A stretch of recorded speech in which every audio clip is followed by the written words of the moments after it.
Welcome to another episode of Mastermind Discussions. I'm your host, Matthew LaCroix, and today on episode number 8, I'm joined by legendary author and researcher Brian Forrester, who has written an astonishing 37 books about ancient history and lost civilizations, and has visited pyramids, temples, and megalithic structures around the world. Brian, thanks so much for coming on today. It's truly an honor to speak to you. Oh, it's my pleasure, Matthew. Thank you. So, Brian, for those who aren't familiar with your work and the things that you've studied and a lot of the books that you've written and the content, could you just give a brief history about, what got you started on this road of traveling around the world and visiting all these sites, and what got you interested in megalithic structures and ancient civilizations? Well, I've been fascinated by ancient enigmas since I was a little kid. And of course, probably the Sphinx in Egypt was my, the first one that I was looking at. My family, of course, got National Geographic when I was young. And so going through that every month was great. And I was able to go see Stonehenge when I was 16 with a friend of mine. We traveled through the British Isles for 3 weeks without any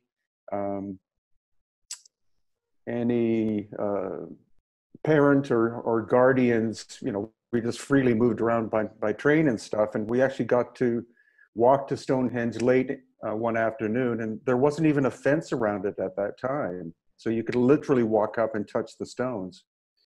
Wow. So, but after that, Brian, after you got to visit Stonehenge and touch the stones and get to see some of those sites, what made you then want to get into visiting these structures and ruins around the world? Was there something that sparked your interest in seeking, alternative information about, wow, look at these megalithic structures that are so much more sophisticated on the bottom than they are on the top? How did that whole story get started? Well, it was the first day that I was in Cusco in Peru, and I had a local guide who, I thought was going to be an expert on this stuff. And so as we began to walk through the ancient core of Cusco, I noticed that there were incredibly sophisticated megalithic constructions, like in the background of your monitor, which is Ollantaytambo. And then right next to it or on top of it, much cruder work. And so I asked, who did all this work? And my guide said the Inca. And I said, well, some of that stuff would be very difficult for us, if not impossible for us to do today. So there must be a much more profound story. And then when you look through the literature, all the archaeologists say that the Inca built everything and that their finest craftsmen were the ones who did the megalithic work. And it's like, no, they were a Bronze Age civilization, and bronze is softer than hard stone like granite, etc. So there must have been an older civilization. And so then I went back to Canada, and then 6 months later I went back to Peru, and I just kept going to Peru every 6 months. And then about 13 years ago, I bought a one-way ticket and just moved to Peru and just went, well, here we, I tend to do, my life path is based on my interest, not based on financial security or anything. So I just thought, well, maybe I can, go to Peru and survive. And it's worked out very well.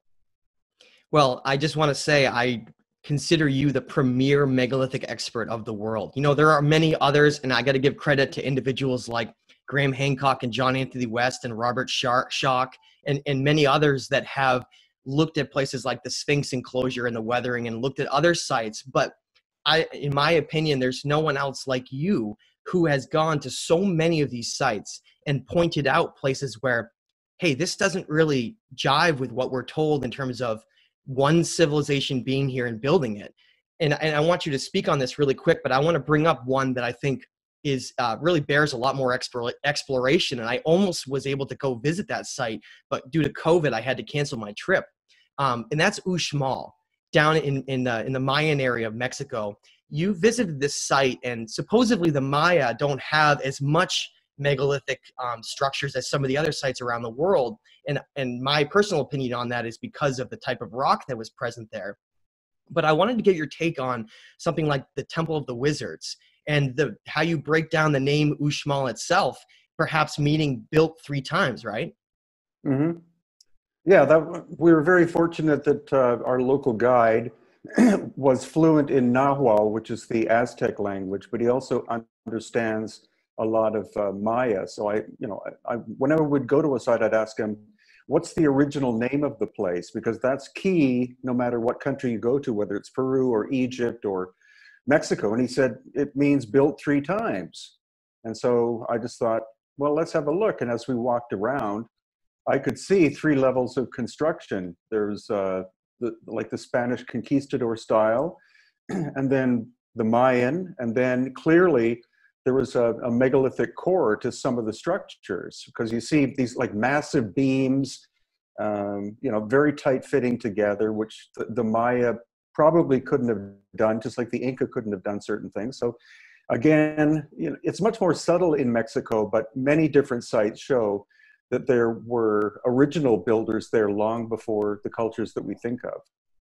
Yeah, absolutely. And those pieces have really, when you identified saying, hey, look at the sophistication on this upper level, and then look at the sophistication on some of these pieces in the lower level, being someone like me who has done a fair bit of studying everything from geology all the way to looking at the Masonic design of these structures and looking at creating, precise building, I immediately was captivated by you pointing them out. To me, it was very, very obvious, especially in places. I think probably the best example of anywhere in the world that shows this, or at least one of the best, in my opinion, is probably Machu Picchu, where you have these very, very clean, easy to see, less primitive, with mortar built in on the upper levels, and then on the bottom we have these incredibly precise, sophisticated building, to the point where, and I completely agree with what you said when you first came on, could we even do this now? And so I wanted to ask you, all of these sites around the world, putting them all together, what does this say about our history? And do we need to rewrite the history books? Yeah, well, what we do know now scientifically is that there were a series of cataclysms that occurred between about 13,000 and 12,000 years ago that was global. It might have even have altered the axis of the planet. And so that puts our history back to at least, in terms of sophistication, twice as long as what most academics say, because they say that approximately 6,000 years ago, you had the rise of certain civilizations, like in Sumeria and Egypt and places like that. But this at least doubles it, if not more. And they simply disregard the obvious physical evidence that, that I and many others are showing. And when you look at places like Ahu Vanapu in Easter Island, and you see the sophistication on that wall segment, which is another place that I was going to go and I had to cancel because of COVID, unfortunately. And then you look at places in Peru with the building you see in places like Cusco and in the background here, Ollantaytambo. Is that evidence enough to show that those cultures likely had at least influences of each other more than 3,000 miles away, right? Yeah, it is possible because, the site you mentioned, there are actually 4 or 5 on Easter Island, Vinapu being one of them, where you have very tight-fitting basalt blocks. And the Easter Islanders, that we think of, didn't even have Bronze Age technology. They were more or less a Stone Age people. So they had no way of being able to do that work. So it's clear there that the Polynesians arrived 1,000 to 2,000 years ago, and that certain structures were there, just like when the Inca arrived in Cusco 1,000 years ago, certain structures were there, and they simply incorporated them into, into their culture. And of course in Egypt as well, the Great Pyramid, places like the Serapeum, where you have these giant granite boxes. And recently I was able to go under the Step Pyramid at Saqqara, and there's a whole megalithic complex underground that the dynastic people built on top of. So and that's a great point that you brought up. I'm glad you did. So many of these structures, especially in Egypt, seem to be, when we're looking at the megalithic sophisticated structures, most of them seem to be on the bottom, even some ways below ground level. And I think some of the examples that break that rule is places like the Great Pyramid above the King's Chamber with some of the blocks in there. But Hmm. what's your take on places like the Osirion and a lot of other locations where we seem to have this need to build down the lower levels, down where the aquifers perhaps are? What was your in your opinion, based on what you've studied, what was the purpose of building such a low level like that? Well, that's the really curious question, because even some Egyptologists now will admit that 85% of ancient Egypt um, is is yet to be revealed to the world, and it's all underground, like built on purpose underground. And that's the curious thing. And of course, you also find no hieroglyphics in general on the oldest of structures, and their timelines are, just they're just guessing at during what dynasty or period that these things were made, like the Osirion. It's like it's an underground complex, and right next to it is the huge temple of Seti the First, which is above ground. So again, it's another example of where they're trying to mislead us by giving us names of pharaohs who would have built something without any actual factual truth to it. And I had the great fortune in March of having the Osirion to myself for half an hour. So it came completely unexpectedly. I went and asked our guide, "Are we allowed to go down?" No, there are guys with guns. It's like, no. And then all of a sudden, this one of the guards came up to me and he said, "Follow me." And he led me down the staircase, took the barbed wire back from the staircase that goes down, and I got to wander around. It's a very complex. It's much more complicated than what most people think if they know of the Osirion at all. But you see this, this courtyard built underground, and most people think that's it. But when you go to the right, you go inside this very big chamber with a corbelled roof like that. And then when you go to the other end, there's a tunnel that goes off to the right, like hundreds of feet long, and ends with a metal grid. And you look beyond it, and you see there's a staircase leading somewhere, but it's locked, so you can't go through there at the moment. But it's a very complex place. Another place is the Osiris Shaft that I've been able to go in twice, which is an underground complex, a supposed tomb of Osiris, which is nonsensical, or even a symbolic tomb, which doesn't mean anything. And it goes 200 feet down into the bedrock. And there's no way that the dynastic people would have constructed that. They inherited it. And it's only been open to the public now by special permission for, I think, about 2 years now. You pay $2,400 and you get the place for 2 hours. That's amazing, Brian. That would be an incredible experience to be able to go down there, let alone in there at all, but with it to yourself, without a bunch of tourists all around you. Really would be a magical experience that I would love to share sometime. But I'm curious. You mentioned Osiris, and that these boxes or tombs are more of a symbolic tomb, as in they're solid granite, right? They're solid. They're a solid material. So I wanted to ask you, I guess just your opinion, or based on what you've looked at, why would an advanced, sophisticated civilization like this build these structures and then build these boxes that have a symbolic value? That's a lot of work. What do you think was the purpose of it?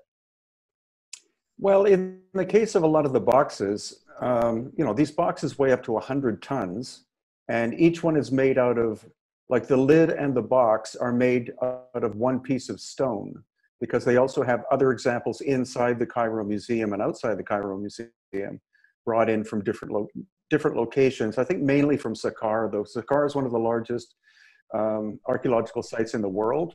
Most of it is off limits still, but certain areas are open. And where the Serapeum, where there are 25 of these boxes, 2 of them unfinished, just massive in scale. Somehow whoever did the work had to have had artificial light, because if they don't turn the lights on when we go there, it's completely pitch black, and there's barely a foot of space to be able to turn the box to go down different corridors with them. And there's also a side chamber down at one end, which is locked.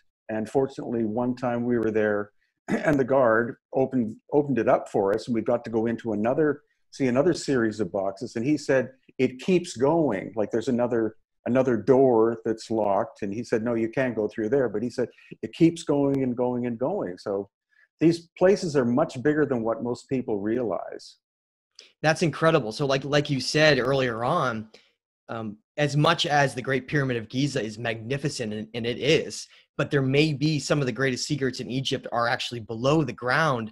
And I wanted to get your take on the purpose of some of these tunnel systems that connect to places like the Sphinx, because some people aren't aware, but you can see very noticeable entrances from both the top of the head as well as the paw and the backside, where there's even images of Zahi Hawass going down the stairs in there being like, nothing to see here, basically, right?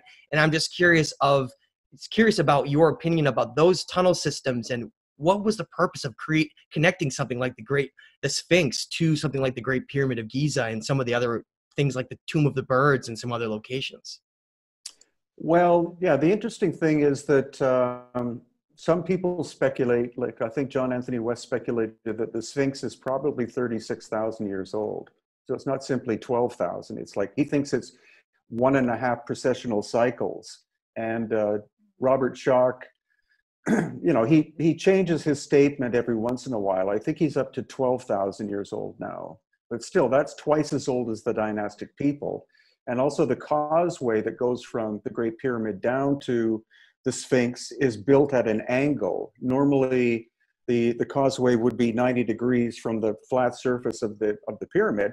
So it appears that the Great Pyramid was built after the Sphinx, and the reason for the angle was to miss the Sphinx because they couldn't go through it.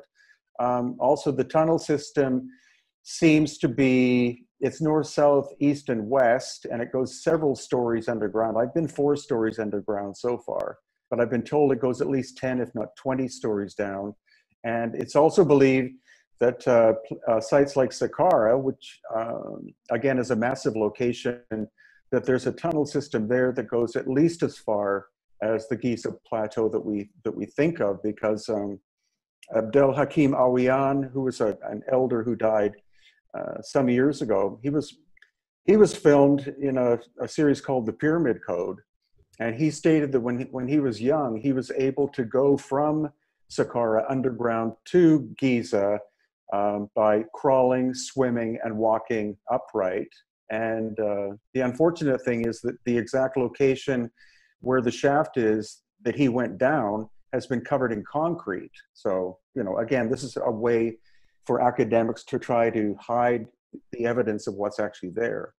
So, Brian, it's so hard when you hear statements like that to not use that capital C word of conspiracy. It's very difficult, and it's for those who go down that road, you get labeled automatically when you start talking about this. But how can one hear what you just said countless times, right? These passages get closed up, they get cemented. You were visiting tunnel systems underneath the Giza, showing these incredible video of these places.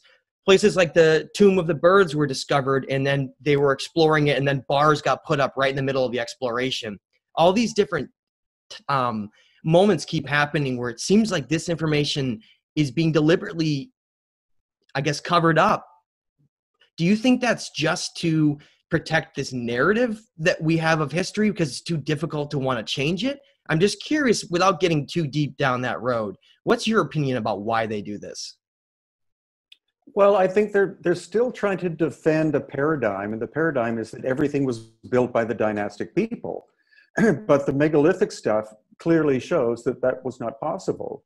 So gradually what's happening now, thanks to videos I make and what other people are making, it shows the obvious evidence that there were at least 2 construction periods, the dynastic period and the pre-dynastic.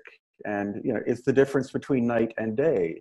So the more we're able to film and expose this stuff, the more the general public is starting to catch on. And it will make Egypt a much more fascinating place to visit once this, this pandemic thing gets finished with. I think people will go to Egypt not simply for the pharaonic stuff, but for this other narrative that we're exposing. that, you know, there's all this stuff. Even some of the Egyptologists admit that only 15% of ancient Egypt is open to the public. 85% is still locked and and it's all underground. That's why when you go to the Giza Plateau, you'll see lots of different doorways that are sealed shut with metal doors.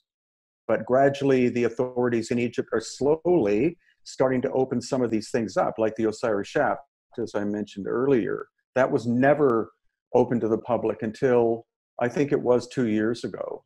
And other places like the Serapeum at Saqqara, most people who visit Egypt don't even go there because the guides don't want to pay the extra fee, or the tour company doesn't want to pay the extra fee to go into it. But it's one of the most mind-boggling places there is on the planet.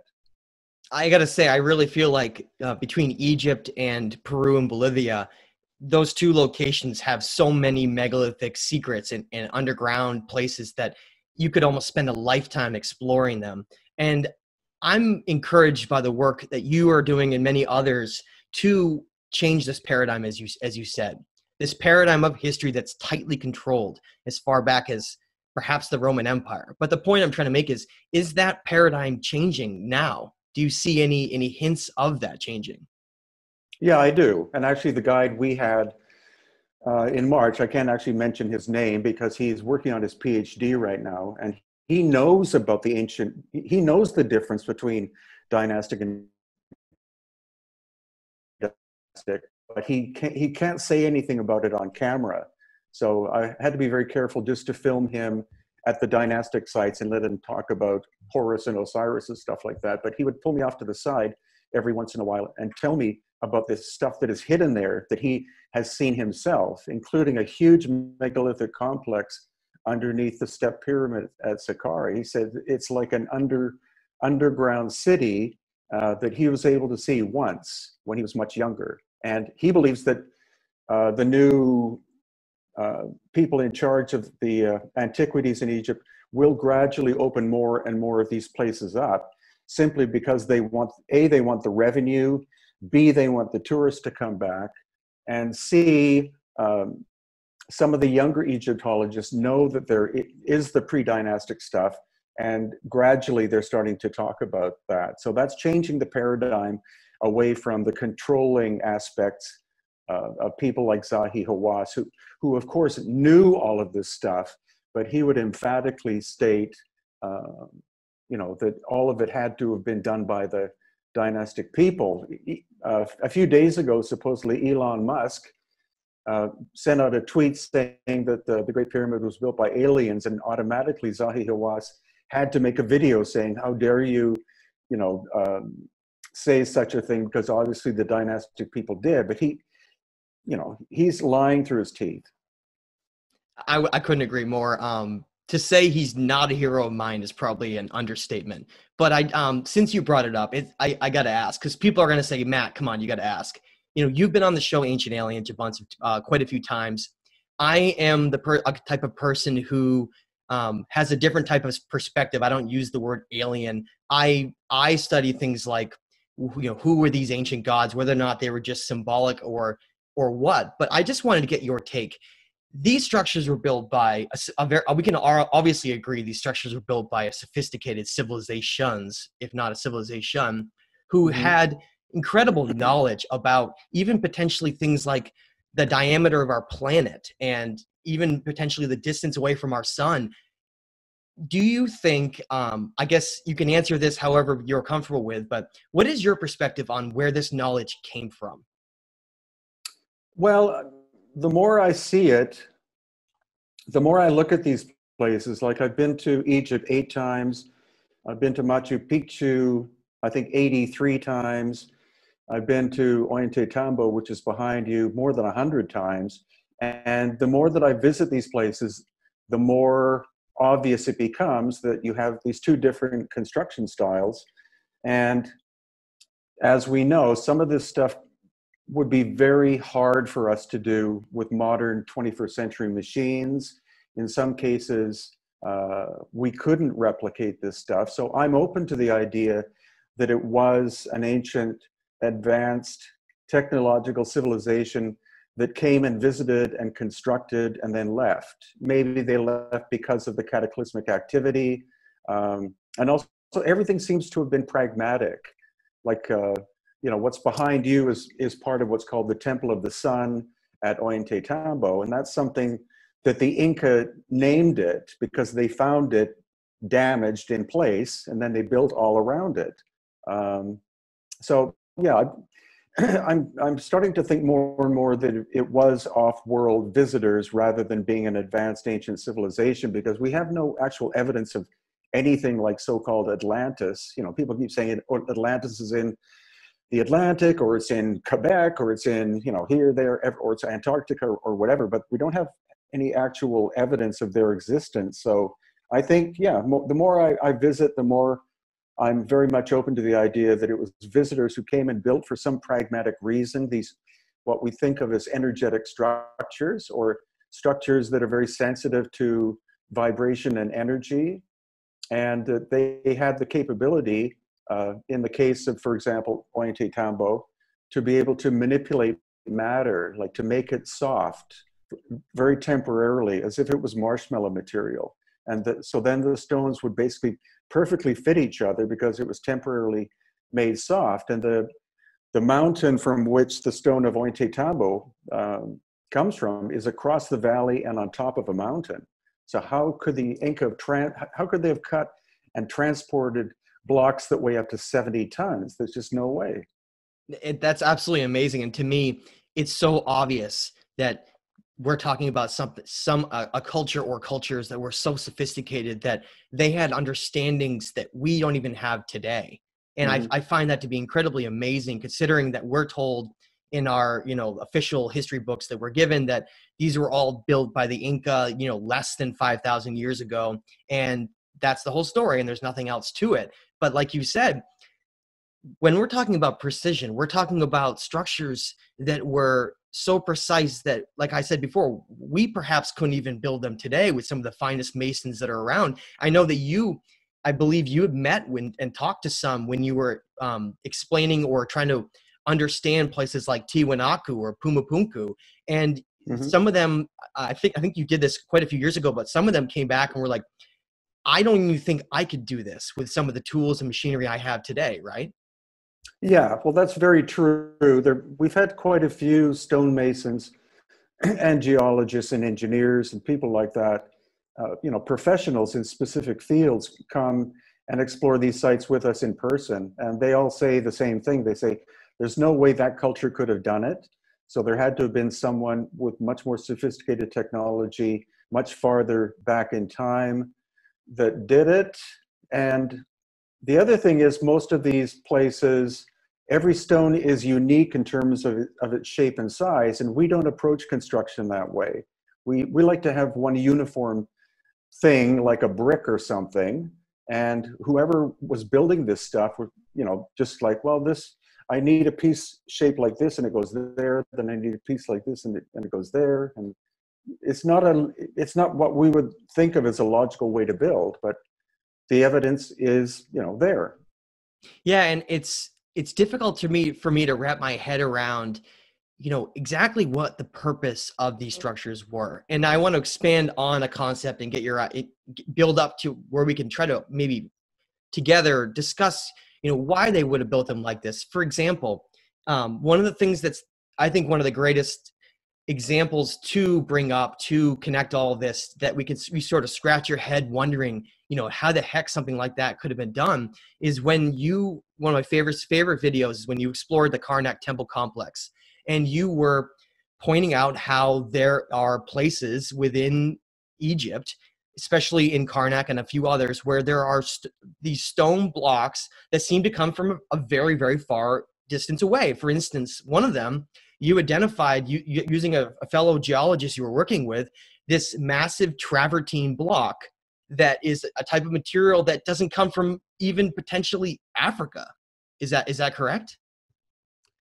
Yeah, she believes that the nearest location would be Turkey. So, that's moving stuff, a big distance. And then, of course, all of the stuff, the granite, most of the granite seems to have come from Aswan.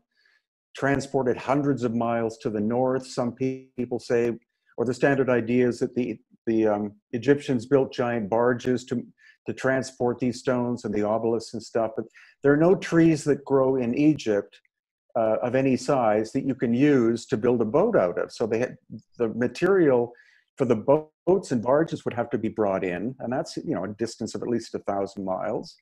So yeah, that's the puzzling thing. There's you know, one of the largest statues that ever existed in the world was located at an area called the Ramesseum, which is in Thebes, and it was one piece of stone weighing 1,000 tons.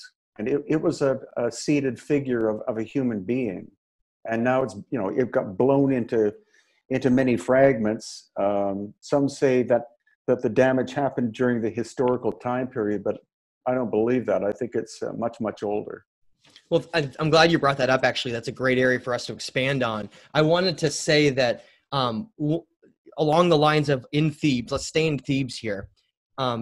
The Colossi of Memnon in the Theban necropolis these two statues are mind-boggling to me, because, you know, they're 60 feet tall each, which some people might understand how tall 60 feet is. It's enormous.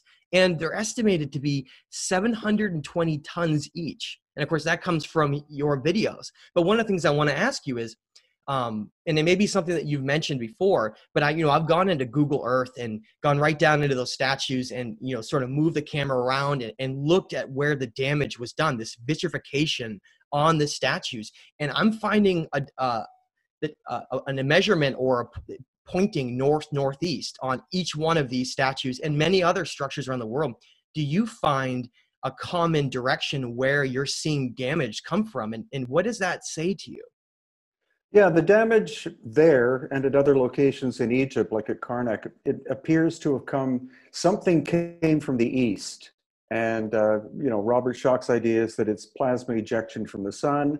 The geologist we use most often, Susan, believes that the stone was scorched with at least 2,000 degrees Celsius heat, like a flash burning.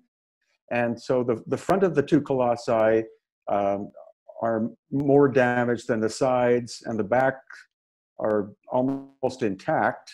And then their orientation is actually 23 degrees off north, south, east, and west. And almost any civilization or culture knows how to figure out where north, south, east, and west are. So that again insinuates that the axis of the planet shifted during the series of cataclysmic activities. And then, interestingly enough, behind the colossi and off to the right is where the 1,000-ton statue is located, or the fragments of it.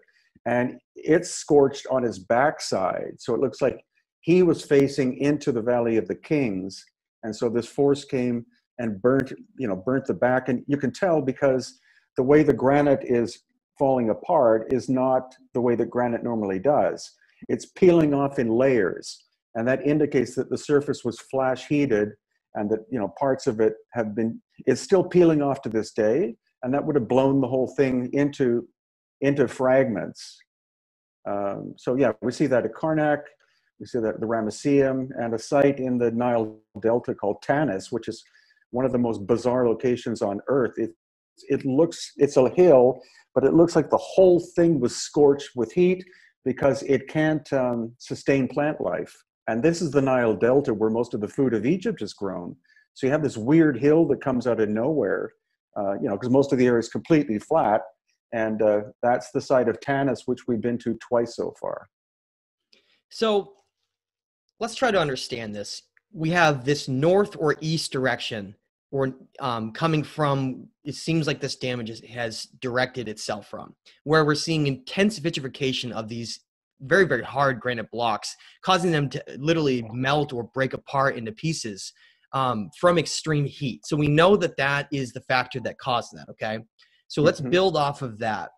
If there's a certain direction and a certain type of heat that had to create that, do you think do you subscribe to someone like Graham Hancock's perspective of some kind of a cosmic impact?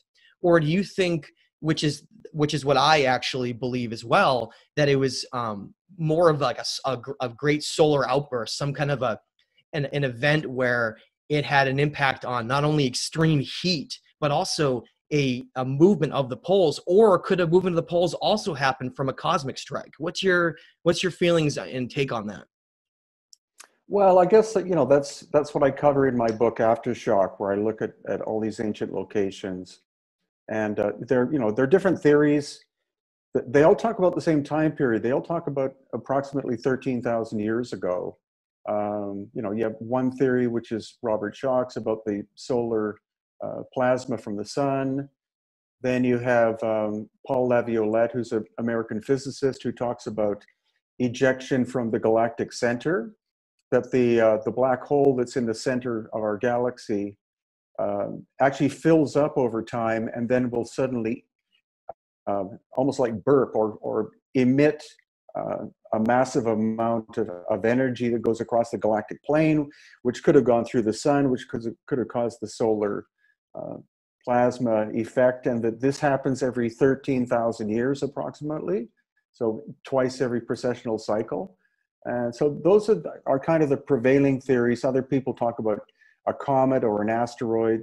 A massive asteroid was recently found in Greenland that was like nickel iron and a mile in diameter, which is a huge asteroid. And that was discovered, I think, less than 2 years ago. But Brian, isn't that ice older than the supposed age of this event? So therefore it would preclude having a cosmic impact in somewhere like Greenland? Not that I know of. I mean, the dates that they stated, I think that this impact could have happened between 13,000 and like 100,000 years ago or something. But it is within, it is within the boundary of that. But I think it was a combination of all sorts of different things. I think our planet was battered by all sorts of different activity for 1,000 years, and that's would have decimated any population centers. Like you're talking about heat that would vaporize plant life and humans and animals, and then make these areas uninhabitable for hundreds, if not thousands of years. And so I think that's another reason why that the dynastic people repopulated what we call Egypt now, like 5,000 to 6,000 years ago. But they were, prohibited from doing it. Anyone was prohibited before that for a long time because of this literally scorched earth thing that happened. And that's where Tanis again comes into play, because the excavations there, I think, first started taking place about 100 years ago, and everything there is megalithic. I mean, it's like there are 13 different obelisks that you find there, all snapped into pieces. So that site was, looks like it was nuked. And then the dynastic people discovered it and took some of those giant blocks and, built some kind of crude walls out of it. But you see stone quartzite there, which is very high in silica, and it's melted. So depending on the type of stone, the heat effect is different. With granite, it makes it explode, basically. The same thing with travertine. Travertine tends to explode if you heat it very quickly, and quartzite melts. So there's a couple of figures there, human-looking figures, where you look at the toes, and the toes are literally melted.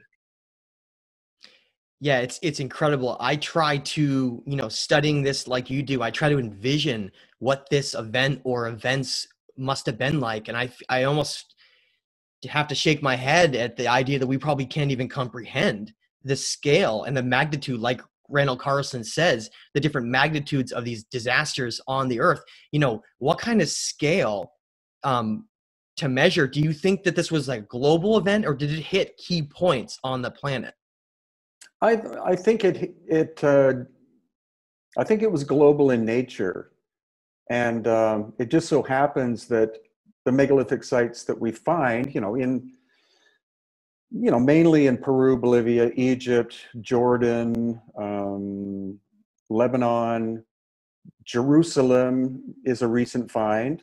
There's a tunnel system under the western wall of Temple Mount that's got like a 600-ton block in it and stuff. it's that general area, or those general areas where you had sophisticated cultures existing way in the distant past. And so each one of those sites has been hit by some kind of cataclysmic damage. So yeah, I think it was global in nature. And as far as I can tell, I've visited most of the ancient megalithic sites, except someday I would like to go to India because there's so much there. But right now, of course, is not the time to go anywhere. So Yeah, some of the sites in India, like Barabar Hill Caves, yeah, Elephanta Island, and Kanhari Caves, just incredible basalt carvings out of the rock with these ancient temples that really just shows you that this knowledge and these advanced cultures were covering a much wider area than we might believe. You know, it's not just, you know, thinking about Egypt and Peru, but we have to add in places like Petra Jordan and Nashe Rostam and Persepolis in Iran, and then looking even places like, I don't know if you're familiar with Kinnis Rock in Iraq, just these places where, you know, these sheer cliffs are just carved out with such precision that it really begs the question, you know, what kind of tools were these? And I want to expand on that and get your take. But one of the things that you brought up in your videos that is absolutely mind-boggling to me is when you go to the Aswan Quarry in Egypt and you show the areas where a lot of these stones were taken for much of Egypt, and you point out how there are these very odd scoop marks in the granite itself, where it seems like these blocks were scooped out and then reshaped. What kind of tool could have scooped out granite like that? What's your take on that? Well, honestly, you know, some people think it was some kind of machine with a conveyor belt or something like that, or like a front end loader that, you know, was digging away. I think it was a tool that was vibrational in nature, and it was tuned to the frequency to disrupt quartz, because there's a pretty high concentration of quartz crystal in that granite, and so I think it was almost like a pulse or vibrational tool that didn't actually come in contact with the stone itself, but it just looks like it had a width of about 2 feet and like an arc shape, because it's deeper, you know, the scoops are deeper in the center, and it simply would pass like up and down and then cause the hard material to turn into dust or powder. It's so odd. And then at the same time, we find these what look like very obvious drill holes in places like South America and Egypt, where it looks like some kind of a diamond bit drill was used. But that would have been, you know, according to our, you know, school books of having civilization only 6,000 years old and using Bronze Age tools, those structures would have been impossible to cut and manipulate like that, correct? No, absolutely. I mean, diamond encrusted tools were first invented for the mining industry in the US in the 1860s, I think. So there was no technology that could do that before that time. And, you know, people come up with this idea that, you know, if you had like a bronze saw and you had a bunch of powdered diamond or something, and you worked on it long enough that you'd wind up being able to make these cuts. But that's absolutely foolish to think of. So we're talking about, yeah, technology we have today that existed several thousand years ago. And there's one site in Egypt called Abu Sir, which is not very often visited. It's got more drill holes than anywhere else of different diameters. You can see the spiral, you know, clockwise spiral way that the tool was going through the material. And some estimates are that the cutting ability of those tools were 500 times more efficient than a modern diamond drill. So you're talking about a cutting material that doesn't exist on our planet that we know of. Like it's not the speed of penetration, it's the efficiency of penetration, which is a different thing. I mean, how do we wrap our heads around the fact that these sophisticated cultures had not only knowledge of aspects of energy consciousness in our planet and all these things that we are either just discovering now or haven't even discovered yet, but they had these tools that are in some ways, like you said, more efficient than we have today as what we consider this modern technologically advanced civilization. but yet they had things that were even more advanced than we are now. So the question is, when you look at these locations and they're traveling over 1,000 miles to find a travertine blocks to bring down to put in these temples, and then they're traveling over 400 miles to the south to Aswan to get these granite blocks in many cases. What do you think the purpose of needing to go to these great distances to acquire them? Was it because of their silica content? Yeah, I think all of the stone that seems to have been used, like basalt and granite, tend to have a high quartz crystal content. And so obviously there was some reason, I think some kind of vibrational property or energetic property of the quartz that meant that they would go as far as required in order to be able to obtain the material that they wanted for specific purposes. Like again, with the colossi of Memnon, those are made of quartzite. The one on the left is relatively intact. The one on the right was supposedly rebuilt by the Romans, like very poorly in the early centuries after the death of Christ, I guess you could say. And the quarry for those blocks are in Cairo, so that's like 400 miles that they had to be moved. Probably the original blocks were 1,000 tons each. So how would you transport that? You can't build a boat to do that. So again, it's becoming, the good thing is the more that people watch these videos, the more that they go and visit themselves these locations, it reinforces the story. Like, it's not my story.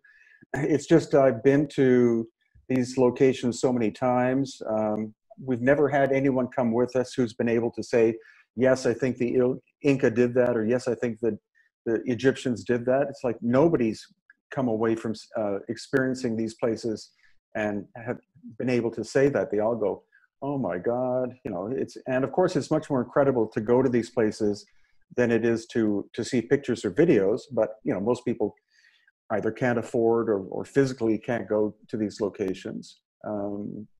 So yeah, it's becoming more and more obvious, and just through time and through people watching this stuff, more and more people are becoming convinced that there's a lot more to our history than what we've been taught, and that these paradigms are crumbling as the academics are not able to back up their statements. Like, they can't show how a bronze tool could do the work on a hard stone like granite. And so their paradigm is disappearing, and the younger academics that are coming up, they see this stuff, they see it themselves. They see that the nature of the history is much more complex than what their professors taught them. And now they talk in secret about it, but gradually they'll start opening up and tell the world that our history is much more complex and much grander than what we think or what we used to think. Yeah, and I certainly welcome that new paradigm coming in. That's why individuals like you and many others, and as myself, we work so hard to expose and just show the world that look at this. This completely changes our entire story. This completely changes our understanding of ancient history and the rise and fall, it seems, of sophisticated civilizations becoming less sophisticated every single time, until before long, instead of thinking that things are in a linear way like we've been told, where we've advanced from A to B now and we're the most advanced ever, it doesn't seem like that's the case. It seems like it's been more of this slow rise and fall until before long, like after these cataclysms of the Younger Dryas 12 to 13,000 years ago, it seemed like civilization here lost a tremendous amount of knowledge, and we've, instead of going up, we've almost gone backwards in our knowledge and understanding of balance. So do you see a lot of merit in studying these structures in a way where we can almost learn about our previous selves to maybe relook at where we are now and change our perspectives a little bit about what our place is in the cosmos and what we are here, what we're doing here? Yeah, well, I think it's quite a humbling thing, because when you can see that there were people are beings capable of doing things that we can't, it, you know, it grounds you back to earth, that we are not the most sophisticated life forms that have ever existed here. You know, maybe it was our ancestors, maybe it was someone else. But yeah, for me, it's a very humbling feeling to stand next to these things and just you know, try to figure out how it was done, and look at the almost impossibility of their construction. That's what's awe-inspiring, to visit these places. I want to get your thoughts on one more area as we sort of conclude our analysis of these megalithic lost civilizations. When you look in places like in the back of me, Ollantaytambo, especially in places like Peru, we don't really see that in a lot of other places. We find these knobs that were deliberately carved on these stones themselves, which seem to have some kind of a potential energetic or harmonic purpose. And at the same time, when you map something like ley lines, these energetic convergence zones around the world, we find that now they're not quite on the spots where these sites are, but they're close. And doesn't that sort of give you some information when you look at the fact that if we had a pole shift and things moved around to where energetic ley lines may be in a different location now, does that give us any information to help us understand why they were built in the first place? Well, that's the curious thing. I'm sure you're aware of the videos that show that the present equator, in the distant past, there was a different equator that was at an angle of, I think, 19 degrees. And that if you plot the ancient sites, they're all either on or very close to that ancient equator. So start at Easter Island, like you go from Easter Island to the town of Paracas, which is where I'm at in Peru. That's where the elongated skull people lived. Then from there, you go to Machu Picchu and Ollantaytambo, and then you go to the Great Pyramid, and then you go to Mohenjo-daro, you know, in Pakistan. And so they all seem to have been built on this ancient equator. Also in Peru and Bolivia, there's another line that comes at an angle like that. It's called the Path of Viracocha, and all of the megalithic sites are located on that line, like Machu Picchu, Ollantaytambo, Temple of the Sun in Lake Titicaca, Pumapunku and Tiwanaku, and, you know, on and on and on it goes. It goes down into Chile, but that was a relatively recent discovery. We also had some people who were very talented at dowsing with rods. On this one tour we had 6 of them, and one of them was incredibly sensitive at being able to figure out the band or the width of what these lines were, energetic lines, something like, you know, at Machu Picchu, something like 300 feet across. He had some kind of nervous condition, which actually made him able to be very sensitive to, you know, most people think dowsing rods are BS or whatever, but he was incredible at being able to manipulate or to sense these things, even like male and female sub energy bands going back and forth.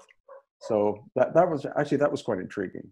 So if these sites are located, like if we think of Giza, right, it's supposed to be the geographic center of the planet, and these sites are on this ancient equator system, and they have an energetic harmonic purpose. Okay, let's say that that's what they are.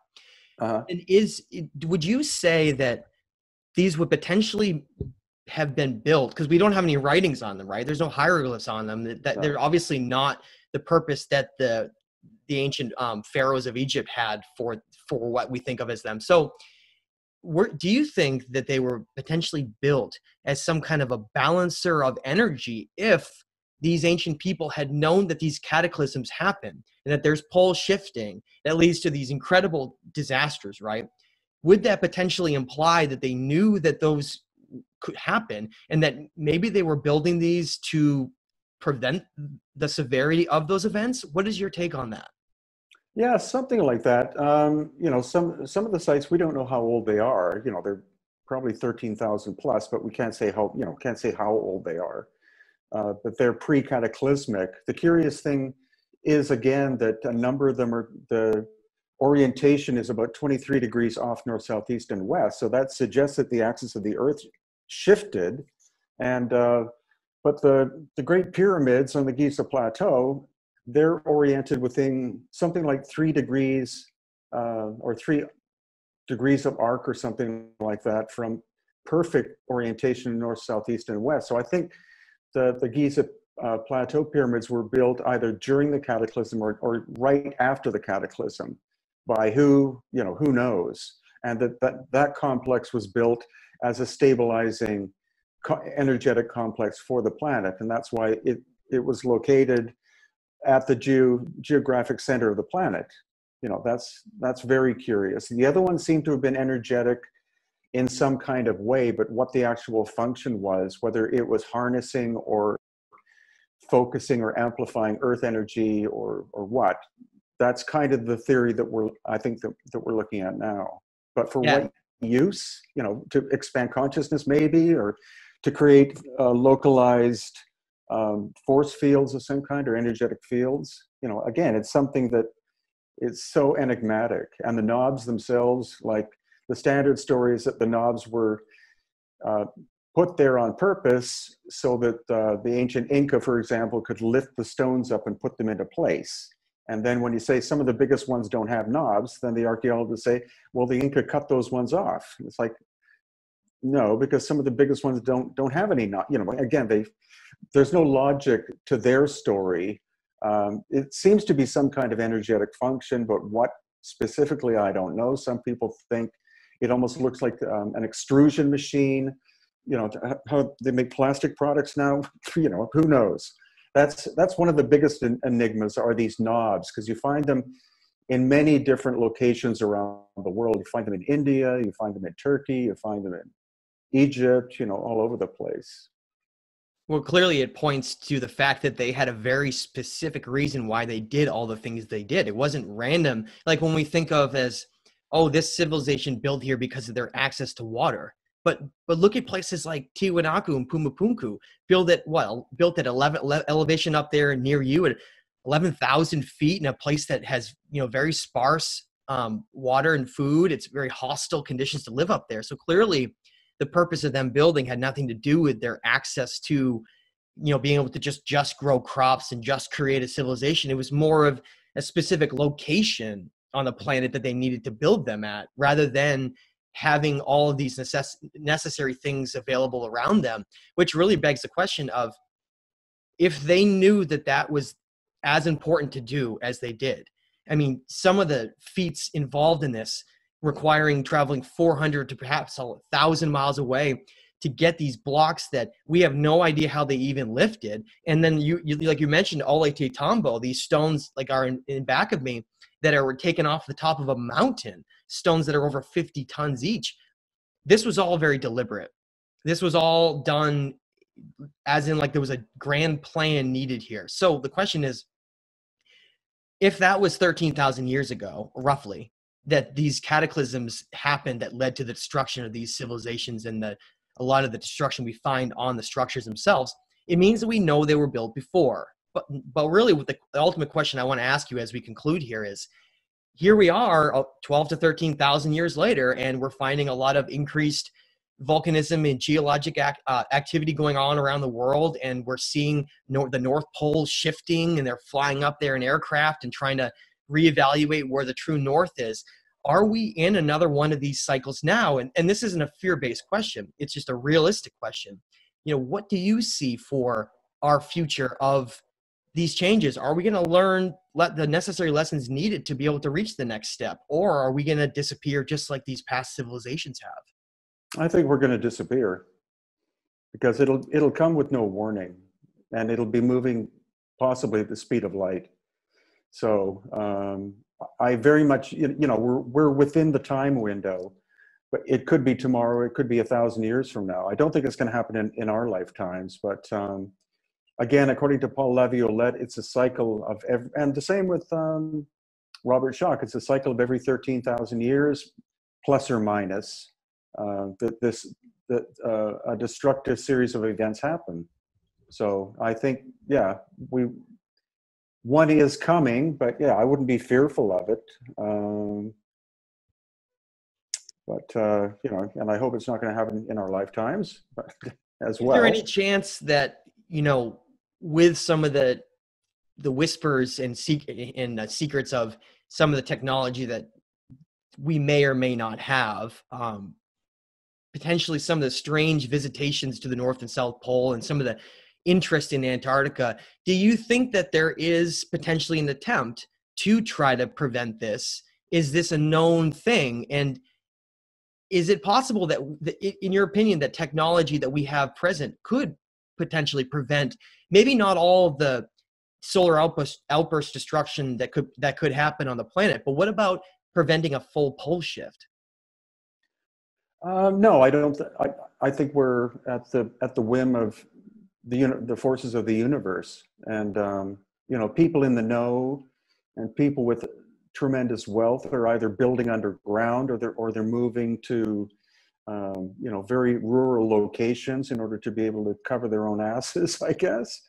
But for the general population, it's like, nope, it'll happen, and that'll be just another stage in the story of life on Earth. But Incredible to I'm just, hear. yeah, I'm simply glad that we do have these ancient megalithic structures to be able to study, because they tell us that what the capability was and potentially could be in the future. All right, Brian, last question for you, and it's a quick one. Do you think within your lifetime that the paradigm of lost civilizations in our ancient history and accepting megalithic structures as being from an earlier culture, do you think that this paradigm is going to change within your or my lifetime? Or do you think that it's going to remain sort of in the background?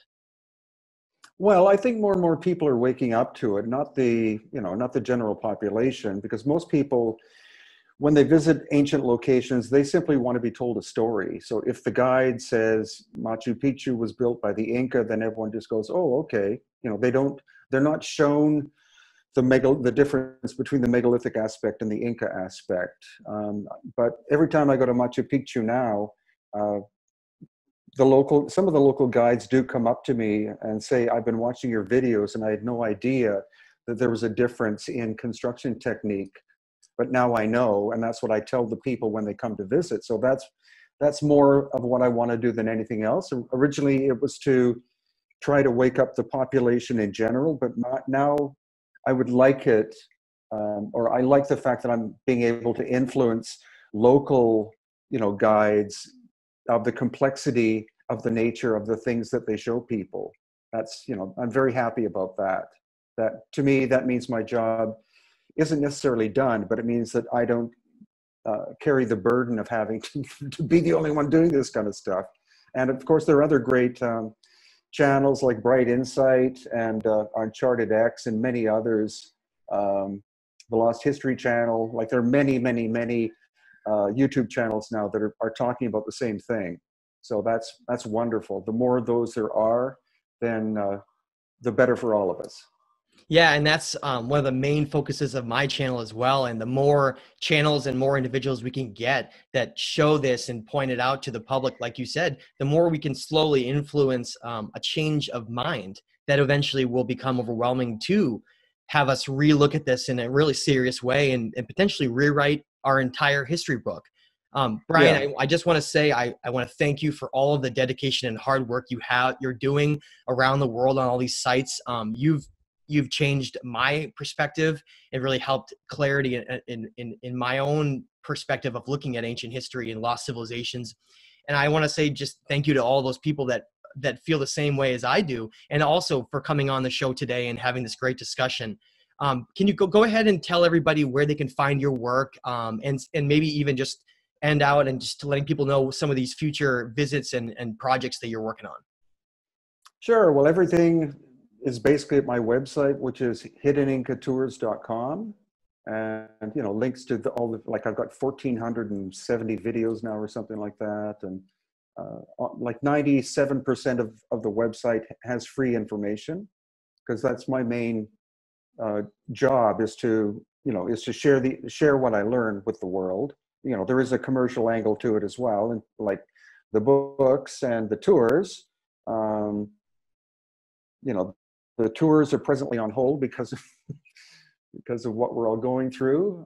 Have no idea when, for example, the Lima International Airport is going to open again. They keep delaying it.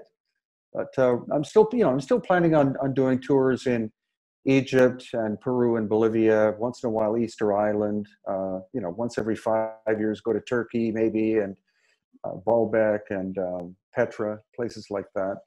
And I'd like to go to India once, but again, who knows when that's going to happen. So that's where people can find basically everything that I've done, and everything I will be doing will be, I keep adding new posts to my website as time goes on. So that's where it all is. Certainly a lot to look forward to. I'm always excited for new videos that you put up. Always something new to learn. So I just want to say I truly appreciate everything you're doing. Thank you for coming on today. This has been episode number 8 of Mastermind Discussions with Brian Forrester. Until next time.